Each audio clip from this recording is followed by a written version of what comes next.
오늘 우리에게 주신 하나님 말씀은 요나 3장 1절부터 10절까지 말씀입니다. 구약 성경 1288면 요나 3장 1절부터 10절까지 말씀입니다. 이 계시의 말씀을 제가 받들어 읽어드릴 때 살아계신 하나님의 음성을 들으실 수 있기를 바랍니다. 여호와의 말씀이 두 번째로 요나에게 임하니라. 이르시되 일어나 저 큰 성읍 니느웨로 가서 내가 네게 명한 바를 그들에게 선포하라 하신지라. 요나가 여호와의 말씀대로 일어나서 니느웨로 가니라. 니느웨는 사흘 동안 걸을 만큼 하나님 앞에 큰 성읍이더라. 요나가 그 성읍에 들어가서 하루 동안 다니며 외쳐 이르되 40일이 지나면 니느웨가 무너지리라 하였더니 니느웨 사람들이 하나님을 믿고 금식을 선포하고 높고 낮은 자를 막론하고 굵은 배 옷을 입은지라. 그 일이 니느웨 왕에게 들림에 왕이 보좌에서 일어나 왕복을 벗고 굵은 베옷을 입고 제 위에 앉으니라.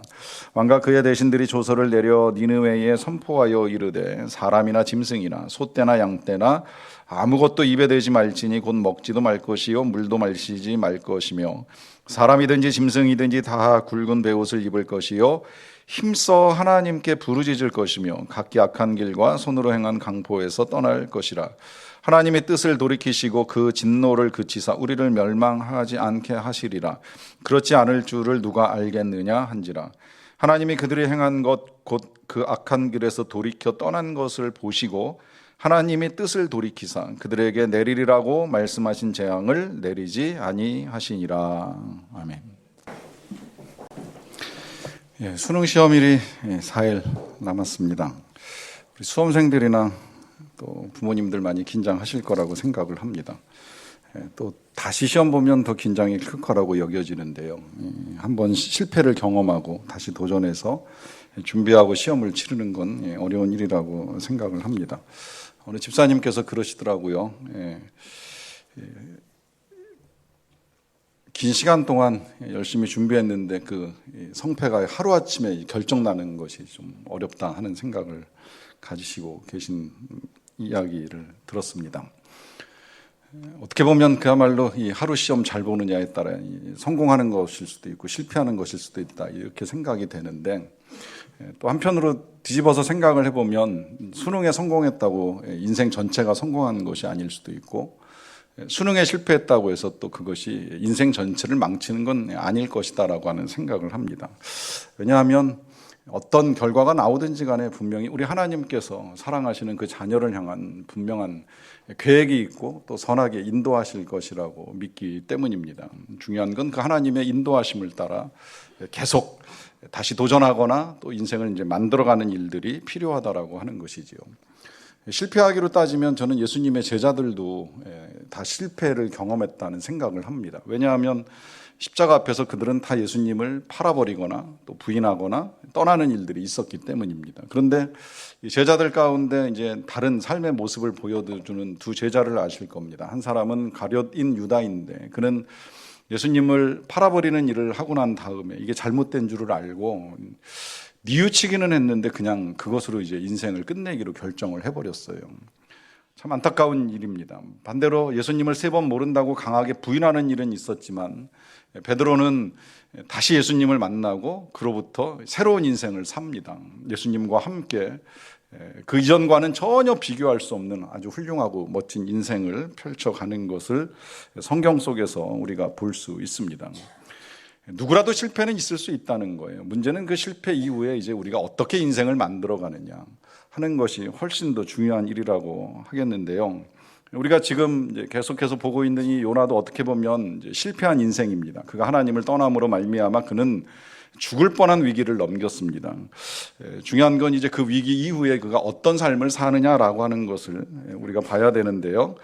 먼저 1절과 2절의 말씀이 이렇게 시작이 됩니다. 여호와의 말씀이 두 번째로 요나에게 임하니라. 이르시되 일어나 저 큰 성읍 니느웨로 가서 내가 네게 명한 바를 그들에게 선포하라 하십니다.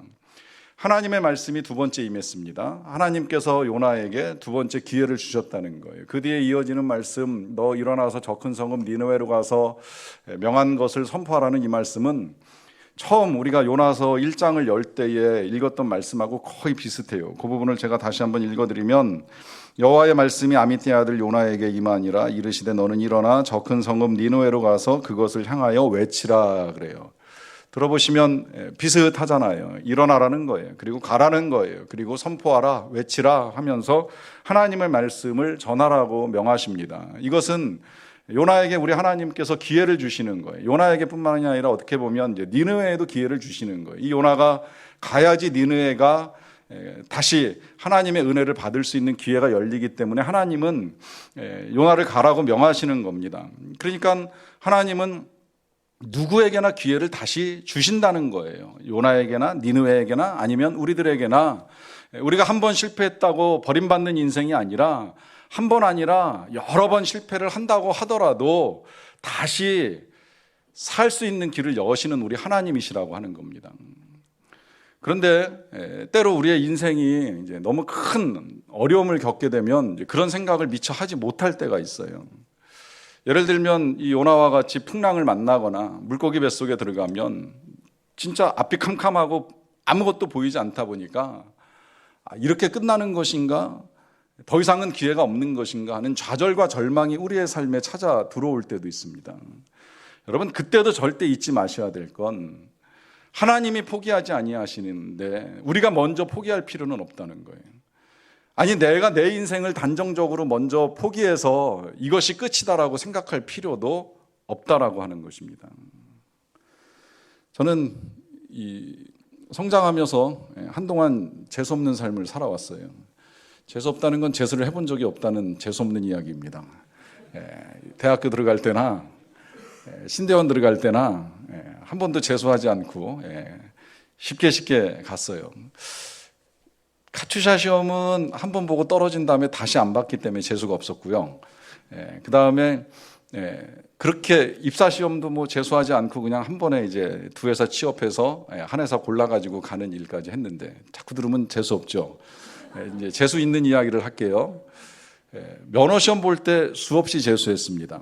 그 소위 말하는 원서 한 장 인지 다 붙이고 한 장 가지고 안 돼서 두 번째 장 붙여가지고 그 뒤에 인지 또 붙여서 볼 만큼 한 16번인가 정확하게 기억은 안 나는데 거의 일주일마다 한 번씩 정기적으로 강남 면허시험장에 출근하다시피 해서 시험을 보고 떨어졌다 소식 듣고 다시 돌아오고 하는 일을 하여튼 수십 번 했어요. 하다가 면허시험장도 바뀌어가지고 강남에서 보던 걸 강서까지 옮겨 찾아가서 보는 일까지 할 정도로 굉장히 오래 봤는데 이유가 한 가지 있기는 해요. 이걸 학원에서 운전을 배웠어야 되는데 형이 돈 안 들이고 가르쳐 주겠다고 소위 야매로 배워가지고 학원비만큼 인지대가 들어갔습니다. 근데 지금 생각해 보면 그렇게 10번 이상 떨어질 때 난 더 이상은 운전은 안 돼. 운전은 포기했으면 제가 지금도 운전 못하고 살았겠죠. 그러나 그 횟수가 몇 번이 되든지 간에 어쨌든 딸 때까지 될 때까지 이제 계속 해서 지금은 무면허 아닙니다. 유면허입니다. 나중에 대형 면허 딸 때는 그래서 학원 다녔어요. 그래서 학원 다니고 쉽게 이제 면허를 따는 일이 있었는데 중요한 건 그것이 몇 번이 되었든지 간에 우리가 포기하지 않아야 된다는 거예요. 포기하면, 내가 먼저 포기하면 하나님도 기회를 가지실 수가 없어요. 여러분, 이 포기하지 않는다는 건 하나님께 기회를 내어드리는 거예요. 하나님이 우리에게 하실 수 있는 기회, 우리를 통해서 일하시고 우리를 통해서 이루고자 하시는 그 일을 이루실 수 있는 그 기회를 우리가 내어드려야 되는데 우리가 먼저 안 된다고 힘들다고 쉽게 생각하고 포기해버리면 하나님도 힘드시다는 거예요. 그러하기 때문에 하나님이 기회를 주실 때에 우리가 반응을 해야 됩니다. 요나가 어떻게 반응하는지를 보겠습니다. 3절과 4절인데요. 요나가 여호와의 말씀대로 일어나서 니느웨로 가니라. 니느웨는 사흘 동안 걸을 만큼 하나님 앞에 큰 성읍이더라. 요나가 그 성읍에 들어가서 하루 동안 다니며 외쳐 이르되 40일이 지나면 니느웨가 무너지리라 하였습니다. 요나가 여호와의 말씀대로 일어나서 니느웨로 가가지고 하나님의 말씀을 전했다는 거예요. 보시면 요나가 하나님의 말씀대로 이제 움직이기 시작을 한 거예요. 말씀대로 일어나서 말씀대로 가서 말씀대로 외칩니다. 40일이 지나면 니느웨가 무너지리라 하는 말씀을 전합니다. 드디어 말씀 따라 살아가는 삶을 시작을 한 거죠. 이 부분 때문에 이제 우리가 이 요나 그러면 하나님의 말씀 무시하고 도망가다가 얻어맞고 다시 돌아왔다 하는 이야기를 많이 하게 되는 거예요. 그냥 처음부터 어차피 이렇게 말씀대로 일어나고 말씀대로 가서 말씀대로 전할 것 같으면 처음부터 그랬으면 그는 풍랑을 만날 일도 없고 그는 물고기 뱃속에 들어갈 일도 없었던 거예요. 오히려 정말 멋진 선지자로 귀하게 쓰임받을 수 있는 기회를 저버리고 그는 멀리 가서 방황하고 고생하고 시간 낭비하고 이제 뒤늦게 하나님께 쓰임받는 일들을 이루어가게 되죠. 저는 이 요나 선지자의 이야기가 남의 일 같지 않아서 처음에 이 말씀을 여러분들과 나눌 때에 이 요나는 그냥 그 옛날에 있었던 선지자 요나가 아니라 지금 이 자리에 서 있는 저나 여러분들 바로 요나라 이런 말씀을 드리는 일이 있었는데 실제로 저도 이제 그런 경험을 가지고 있어요. 이걸 그동안에 나눌까 말까 갈등을 많이 해 오는 일이 있었는데 나누어 드리는 이유는 이것이 그냥 저의 경험이나 이제 혹은 목사로서의 경험이 아니라 여러분들 안에도 있을 수 있는 일이라고 하는 생각을 가지고 들으셨으면 하는 마음을 가지고 나눠 드리는 건데 저는 고등학교 3학년 때 하나님의 부르심을 받았습니다. 목사로 사역자로 이제 일을 하라 하는 부르심을 받는 일은 좀 일찍 시작이 되었는데 졸업하고 진로를 결정해 나가는 과정 중에 부모님들과 의견을 나누다가 이제 부딪혀서 결국은 이제 일반 대학에 들어가서 경영학을 공부하고 그 다음에 졸업하면서 취업하고 다시 신학교에 들어갈 때까지 한 13년 정도 이제 세월이 지나는 일이 있었어요. 마지막 신대원 입시를 끝내고 나서 이제 부모님께 결과를 알려드리기 위해 이제 찾아가서 말씀을 드리는 중에 저희 어머니께서 저한테 하신 말씀이 있습니다. 어차피 할 걸 그 13년 전에 내가 너를 막아서 긴 시간을 돌아오게 해서 미안하다 하시는 말씀이었어요. 어머니는 이제 저를 막으셨다고 생각을 하지만 뭐 저 또한 어머니 말씀에 동의하면서 제가 제 인생길을 바꾸었기 때문에 13년이라고 하는 시간이 이제 날아가고 뒤늦게 이제 신학 공부를 하고 안수를 받게 되는 일이 있었는데요. 뭐 돌이켜보면 뭐 그것이 다 나쁘다고는 할 수 없지만 때로 하나님의 말씀을 등지며 나아갈 때에 이제 긴 시간의 낭비가 있게 된다는 거죠. 물론 그 과정 중에도 경험은 쌓이고 또 하나님이 필요한 것을 주시는 은혜는 있었습니다만은 좀 더 일찍 준비하고 일찍 시작했으면 어땠을까 하는 이제 아쉬움이 남아 있는 거예요. 이 말씀을 드리는 이유는 꼭 신학이나 사명의 길이 아니라고 하더라도 여러분들이 우리 하나님께서 부르실 때에 그 부르시는 하나님의 말씀을 쉽게 생각하지 마시라는 거예요. 어떤 형태로 부르시든지 예배의 자리로 부르시던 구원의 자리로 부르시던 은혜의 자리로 부르시던 우리를 향한 하나님의 부르심은 우리를 위한 것이지 절대 우리를 버리시는 것이 아니기에 그 하나님의 부르심의 음성이 우리에게 어떤 형태로 들려오든지 우리가 반응할 수 있어야 된다는 거예요. 그리고 그 반응은 빠를수록 우리의 삶의 유익과 은혜로 채워지게 된다라고 하는 것입니다. 요나가 그렇게 뒤늦게 시간을 보내고 하나님의 말씀을 듣고 이제 그 말씀대로 일어나서 가서 전하는 일을 하게 된 건데요. 문제는 이 요나가 말씀을 전하는 이제 태도가 조금 특별합니다. 그것은 뭐냐면 성경에 설명하기를 이 니느웨라고 하는 도시가 사흘 길을 걸을 만큼 하나님 앞에 큰 성읍이라고 하는데 문제는 이 요나가 그 성읍에 들어가서 하루 동안을 다니면서 외치는 거예요. 이게 도대체 어떤 태도일까 하는 생각을 해보는 겁니다. 사흘 동안 사람이 걷는 도시라고 한다면 한 사람이 보통 평균적으로 하루에 한 30km 정도 걸을 수 있다고 이야기하는데 그러니까 한 90km 가까이 걸어야지만 성을 다 돌아다닐 수 있다는 정도로 큰 도시라는 거. 실제로 유적 발굴에 의해서 이 느느웨는 큰 도시로 밝혀졌습니다. 그런데 거기를 하루 동안 다녔다는 건 정말 부지런히 뛰어다니면서 열심히 사람들에게 외치고 전했을까 하는 생각을 해볼 수는 있지만 이전에 도망갔던 요나의 모습이나 우리가 또 다음 주에 보게 되는 요나의 태도를 보면 그건 아닌 것 같아요.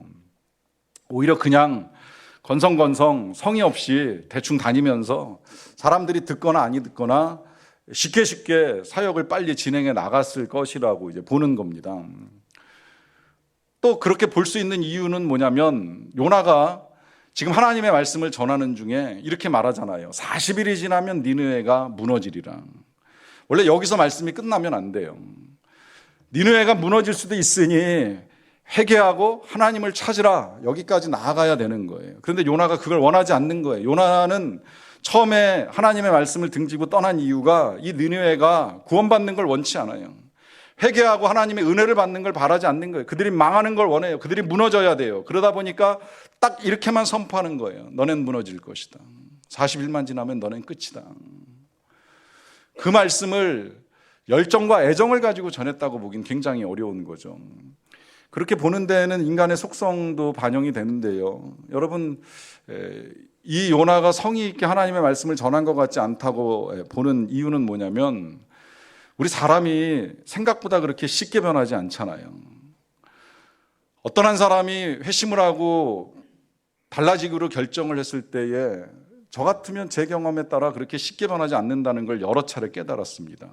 신학을 공부할 때, 안수를 받을 때 이런저런 기회를 통해서 우리가 변할 것이라고 생각을 했는데 안 변하는 부분들이 남아있게 되더라고요. 성경에 보면 사울왕 같은 경우도 그렇잖아요. 사울왕이 다윗을 죽이려고 쫓아다니는 일이 있었어요. 그러다가 다윗이 사울왕을 살려줍니다. 죽일 수 있었는데 죽이지 않고 그냥 살려서 돌려보내요.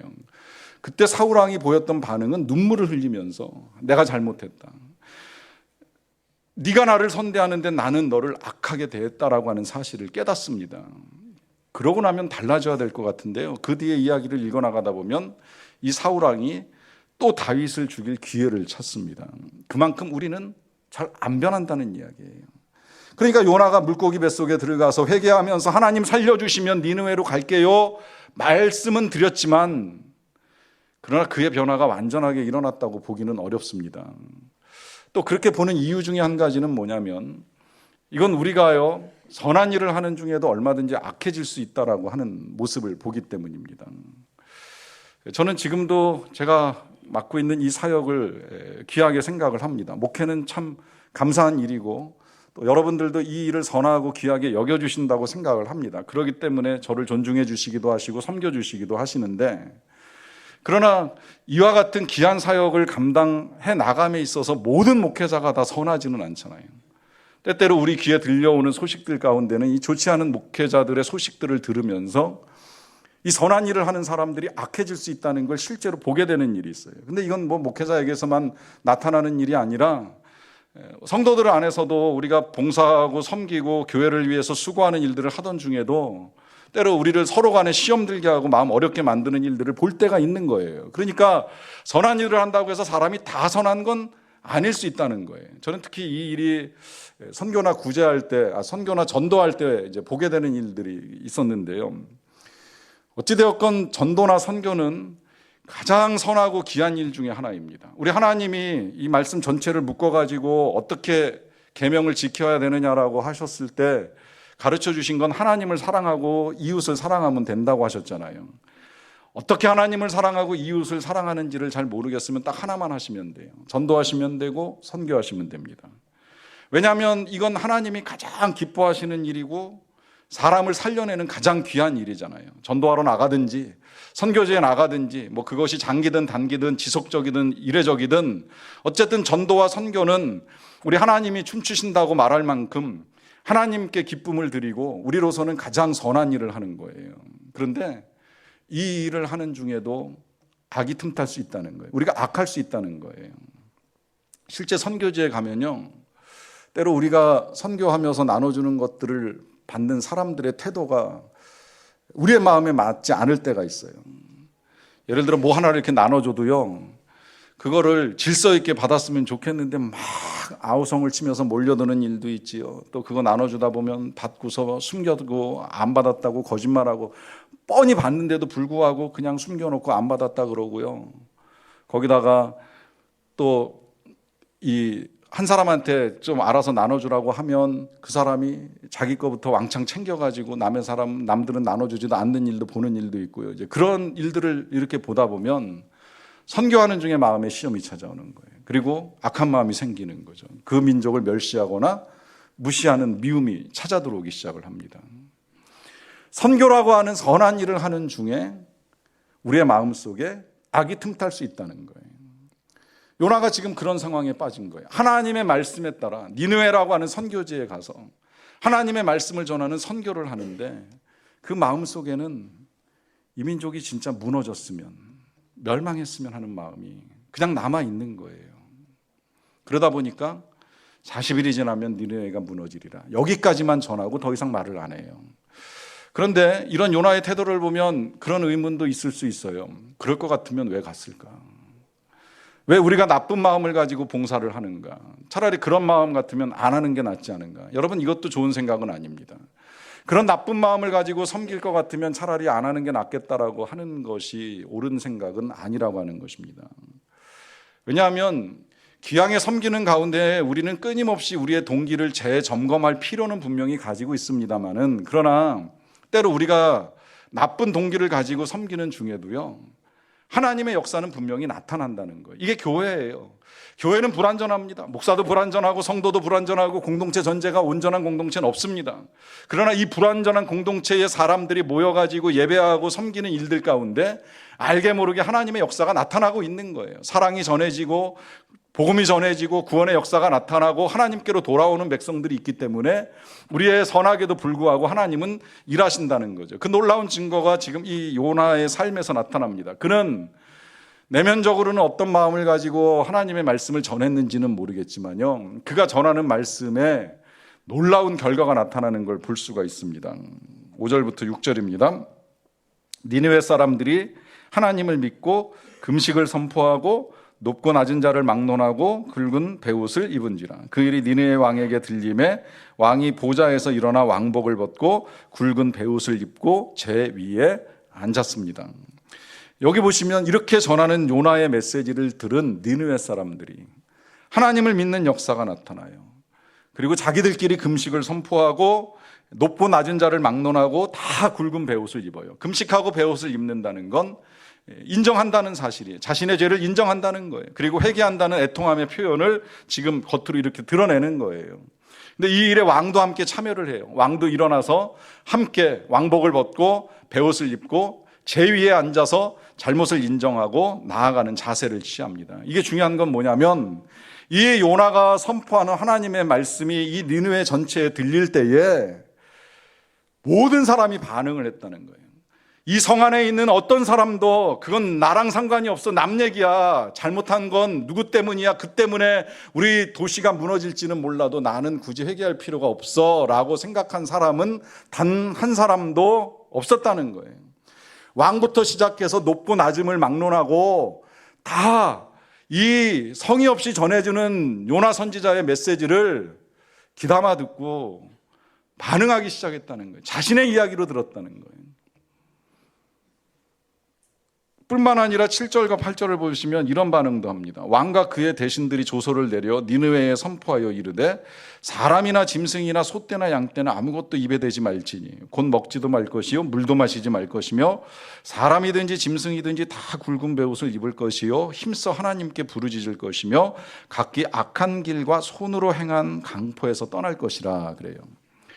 왕도 회개할 뿐만 아니라 다시 행여 혹시라도 이 반응하지 않는 사람이 있을까 봐 조서를 내렸는데, 조서 내용에 보시면 다 금식하라 그러잖아요. 이 금식의 대상이 사람 아니라 짐승까지 금식하라 그래요. 어떻게 보면 진짜 좀 의아해요.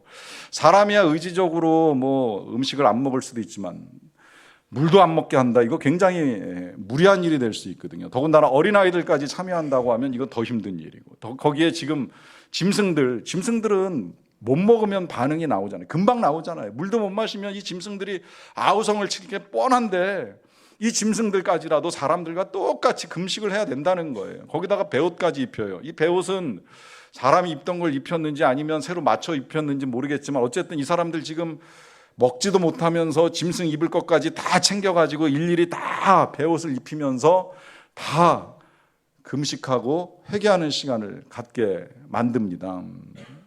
이 일은 지금 확실하게 자신들의 삶이 잘못됐다는 걸 인정하는 행위를 보여주고 있는 거예요. 겉으로 드러내는 거예요.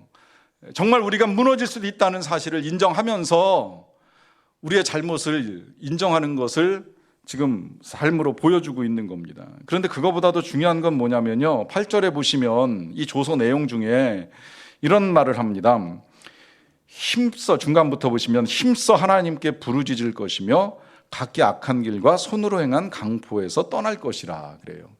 힘써 하나님께 부르짖으라는 거예요. 그러니까 옷만 바꿔 입지 말고 밥만 굶지 말고 입으로 고백하라는 거예요. 입술로 하나님을 찾으라는 거예요. 이 부분은 혹시라도 금식을 하시게 되면, 금식 아니라 꼭 금식을 안 하셔도 내가 잘못했다는 사실을 인정하게 되면 우리가 취해야 될 중요한 태도 가운데 한 가지인데요, 입으로 고백하는 일이 필요합니다. 하나님께 말씀을 드려야 돼요. 잘못됐다는 것을 아뢰는 일이 필요해요. 저 자신도 금식하다 보면 때로는 배고픔에 지쳐가지고 기도를 소홀히 하는 일들이 왕왕 있었는데, 중요한 건 금식이나 옷을 바꿔 입는 것보다 힘써 하나님을 찾는 일이 필요하다는 거예요. 하나님께 나아가서 잘못을 고백하고 인정하는 일이 필요하다는 겁니다. 뿐만 아니라 지금 끝에 보시면 각기 악한 길과 손으로 행한 강포에서 떠나라 그러잖아요.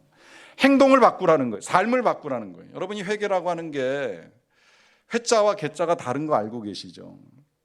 회는 후회만 하고 마는 겁니다. 개는 삶을 바꾸는 거예요. 이게 같이 갈 때 회개가 되는 거예요. 근데 우리는 후회는 쉽게 해요. 잘못했다. 그러면 안 됐는데. 이건 정말 잘못한 것 같아. 이건 죄야. 하나님이 용서해 주실까? 여기까지는 많은 생각을 하고 기도를 드릴 수 있어요. 그러나 삶의 변화가 이루어지지 아니하면 그건 회개했다고 보기가 어려운 거예요. 놀랍게도 이 니느웨 왕이 이걸 명확하게 알고 있었던 거예요. 그러니까 강하게 조서를 내려 선포하는 겁니다. 굶을 뿐만 아니라 하나님을 찾고 그 악한 길과 손으로 행한 강포에서 떠나라. 삶을 바꾸라는 겁니다. 왜 그래야 되느냐? 그 이유까지도 분명히 가르쳐 줍니다. 9절인데요. 하나님이 뜻을 돌이키시고 그 진노를 그치사 우리가 멸망하지 않게 하시리라. 그렇지 않을 줄을 누가 알겠느냐 한지라 그래요. 여러분, 이 말씀을 잘 생각해 보시면 지금 이 느헤 왕은 요나가 전해준 내용이 설마 그런 일이 일어날까라고 생각하는 게 아닌 게 분명합니다. 오히려 거꾸로 이렇게 출발하고 있는 거예요. 우리가 무너진다. 우리가 망한다. 우리가 죽는다. 이걸 단정적 사실로 받아들이는 거예요. 그러나 그 가운데 우리가 금식하고 하나님을 찾고 삶을 바꾸면 그때 하나님이 우리에게 멸망을 면하게 해주시지 않을까. 하나님이 뜻을 돌이키시지 않을까. 일말의 희망을 가지고 그 소망 가운데 백성들에게 이 하나님의 뜻을 전하면서 이 일을 하자는 거예요. 여러분, 이 태도를 눈여겨봐야 된다고 말씀드리는 것은 원래 우리는 다 망할 인생들이라고 하는 거죠. 누가 사망을 면하겠고 누가 멸망을 면하겠습니까? 우리가 조금 선하게 살았다고, 남들과 다르게 살았다고 그것 가지고 우리가 멸망을 면할 인생이라고 말할 수 있는 사람이 이 자리에 누가 있겠습니까? 그러나 하나님이 뜻을 돌이키사 우리에게 긍휼과 자비를 베풀어 주시면 우리도 살게 되지 않을까, 이런 겸허한 태도가 우리에게도 필요하다라고 하는 것이지요. 그런 태도를 취하는 가운데 이제 하나님의 일이 이루어집니다. 10절인데요. 하나님이 그들에게 행한 것 곧 그 악한 길에서 돌이켜 떠난 것을 보시고 하나님이 뜻을 돌이키사 그들에게 내리리라고 말씀하신 재앙을 내리지 아니하시니라 그래요. 여기 보시면 하나님께서 이제 하신 일이 나오는데 그건 뭐냐면 그들에게 내리기로 한 재앙을 내리지 아니하신 거예요. 재앙을 거두신 거예요. 그 거두시는 이유에 대해서 이 10절 말씀이 가르쳐 주기를 그들이 악한 길에서 돌이켰기 때문이라는 거예요. 그들이 악한 길에서 돌이켰기 때문에 하나님도 뜻을 돌이키셨다는 거예요. 그러니까 여기 이제 우리가 실패를 딛고 일어서는 원리가 나오는 겁니다. 그건 우리가 돌이키면 된다는 거예요. 우리가 돌이키면 하나님이 돌이키십니다. 그런데 우리가 돌이키지 아니하면 하나님도 하실 수가 없습니다. 요나가 다시 쓰임받을 수 있었던 건 그가 다시스로 가던 길에서 돌이켜서 하나님의 뜻을 따르기로 결정했기 때문에 하나님도 그와 함께 일하실 수 있었습니다. 니느웨가 망하지 아니하였던 것은 이 니느웨 전체가 악한 길로 가던 것을 돌이켜서 하나님이 원하시는 길로 가기로 결정을 하였기 때문입니다. 그때 하나님도 돌이키사 다시 그들과 함께 살 길을 열어 가시는 것입니다.